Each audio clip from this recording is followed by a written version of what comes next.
الرسول صلى الله عليه وآله يقول: يأتي في آخر الزمان إخوة لي.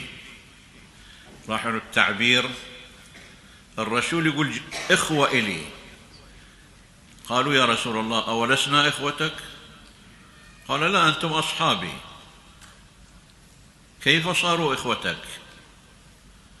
ناس يجون في آخر الزمان ويرتقون إلى مستوى الأخوة لنبي الله سيد الأنبياء، كيف صاروا إخوتك؟ قال: يأتون في زمان قد انحرف الناس فيه عن الدين فيقبضون على دينهم ويجاهدون من أجل شريعته.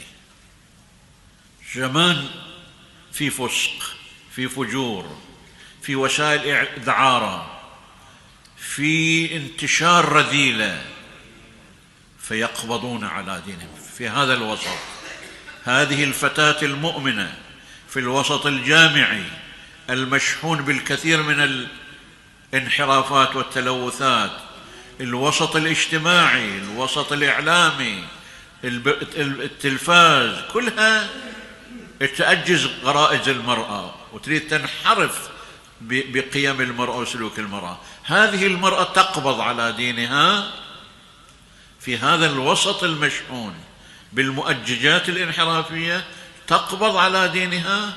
أي امرأة هذه؟ أي مكانة لهذه المرأة عند الله؟ مكانة عظيمة.